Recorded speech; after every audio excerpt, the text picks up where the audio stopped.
Falando sobre vícios, agora mudando completamente o assunto, eu falei muito sobre os vícios em bet, né?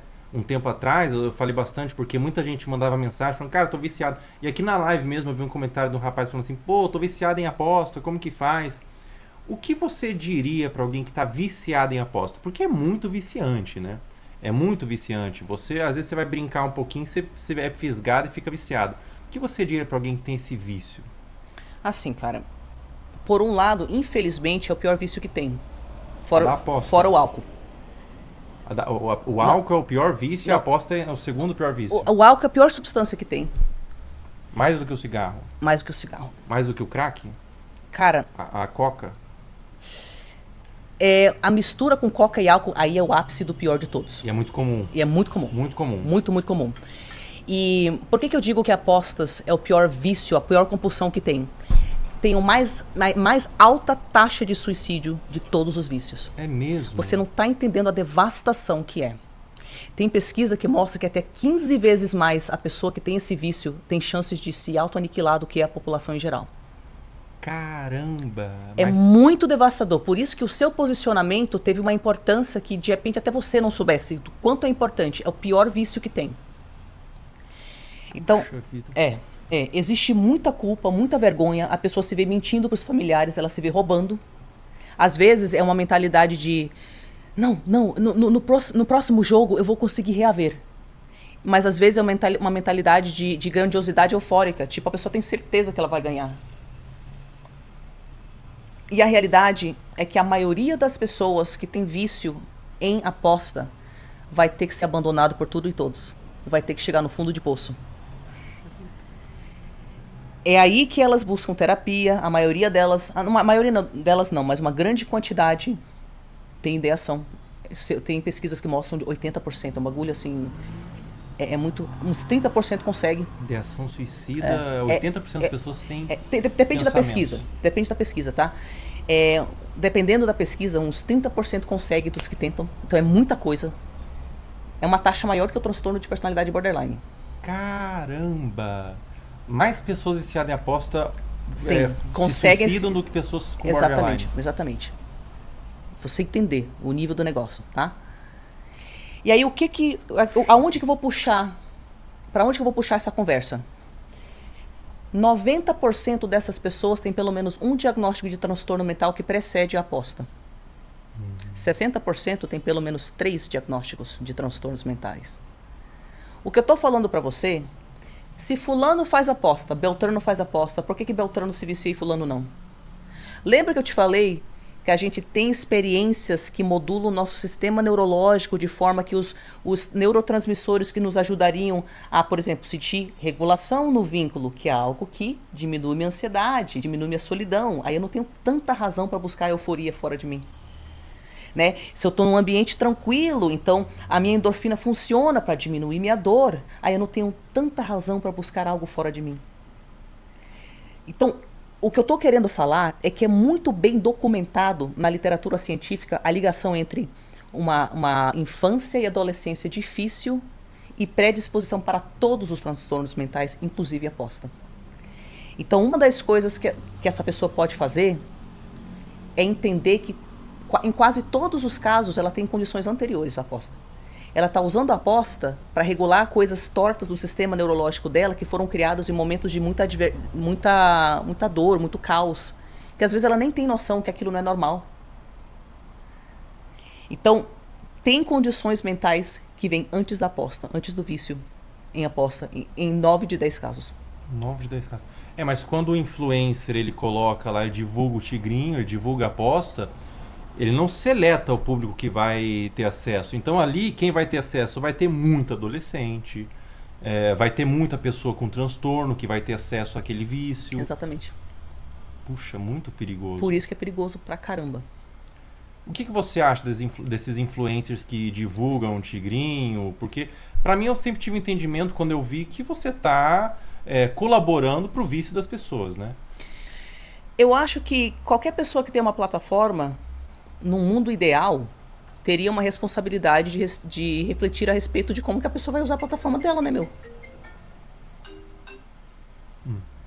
Então, tipo, você escolhe usar a sua plataforma para trazer povo para falar de saúde mental. Você poderia fazer divulgação de tigrinho, se você quisesse, Sim. né?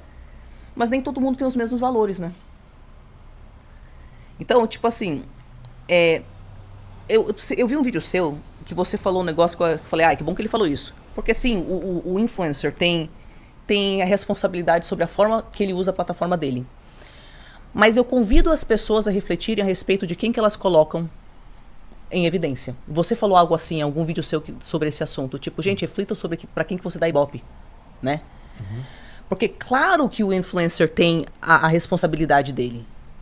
Mas eu acho que pra gente é relevante pegar o celular, fazer uma limpeza nas pessoas que a gente segue de tempos em tempos e percebendo quando a gente entra no TikTok, no Instagram, se a nossa bússola interna tá falando errado isso aqui.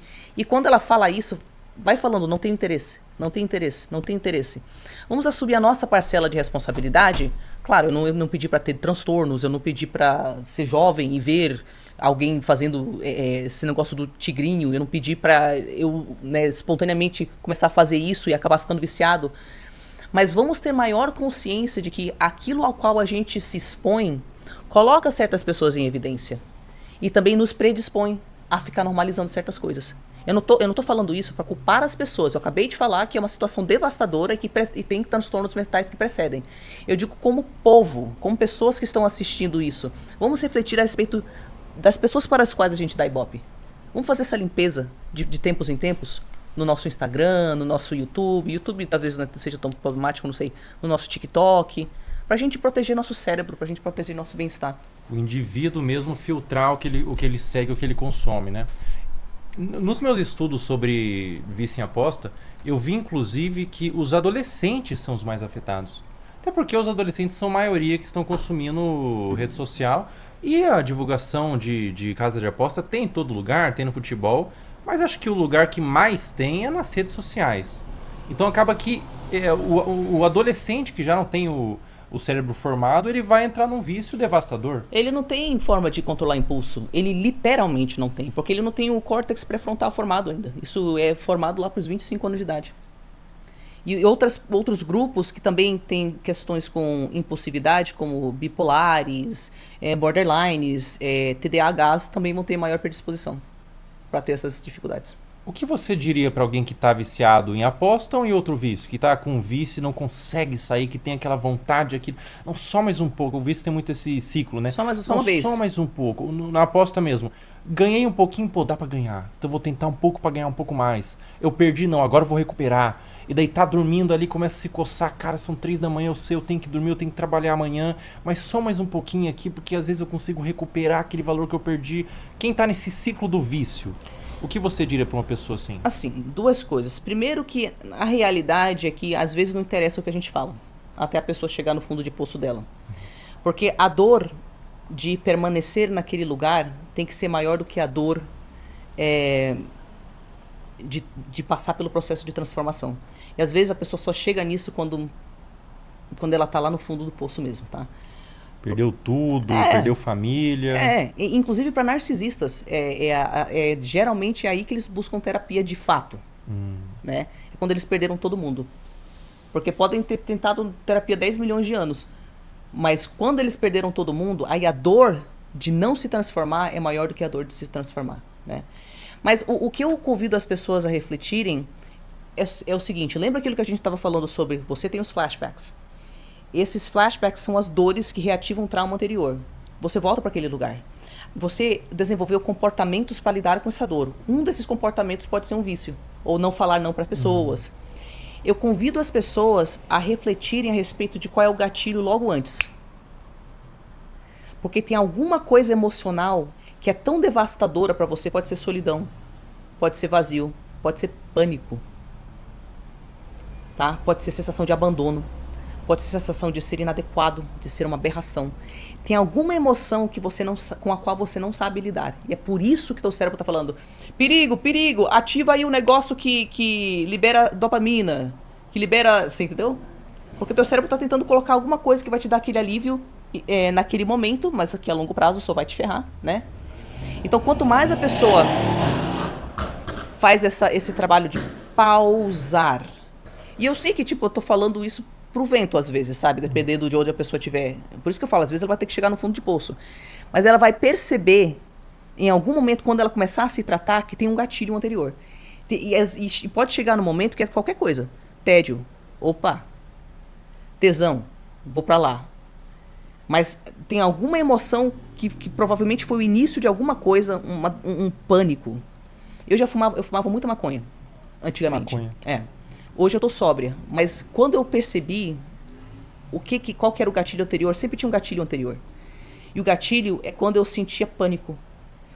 Eu começava a catastrofizar e meu nível de ansiedade aumentava para um pico que eu pensava, meu Deus, eu não vou aguentar, não vou aguentar. E era num período onde eu tinha cortado contato com a minha mãe, eu não tinha mãe nem pai, nem amigos, nem contato com as minhas irmãs, então eu me sentia absolutamente sozinha no mundo e eu prometi para mim mesma que eu nunca ia voltar para casa, então se eu precisasse dormir na rua, eu ia fazer isso. Então aquilo gerava tanta ansiedade dentro de mim que algo dentro do meu cérebro falava, tá bom, vai lá. Porque o nível de pânico que eu sentia ativava a necessidade de ter esse conforto. Então, explore o que é isso que vem antes do gatilho. Os vícios, ele vem de um sentimento, de uma carência que você tem, né? Um sentimento, às vezes, de estresse e tudo mais, né? Ou o próprio gatilho, ele é formado das mais variadas coisas. Eu tava lendo um livro sobre isso, que às vezes tinha um rapaz que quando ele passava na parte do mercado que era de produto de limpeza, ele tinha vontade de beber. Daí foi investigar por quê. Como assim? Você passa no produto de limpeza e tem vontade de beber? Daí ficou sabendo que no fumódromo da empresa dele, sempre estavam borrifando o produto de empresa, de limpeza, e ele sentia o cheiro, e quando ele sentia o cheiro, ele estava fumando. Então é muito... Às vezes a ligação é muito abstrata, você tem que se investigar. Pois é.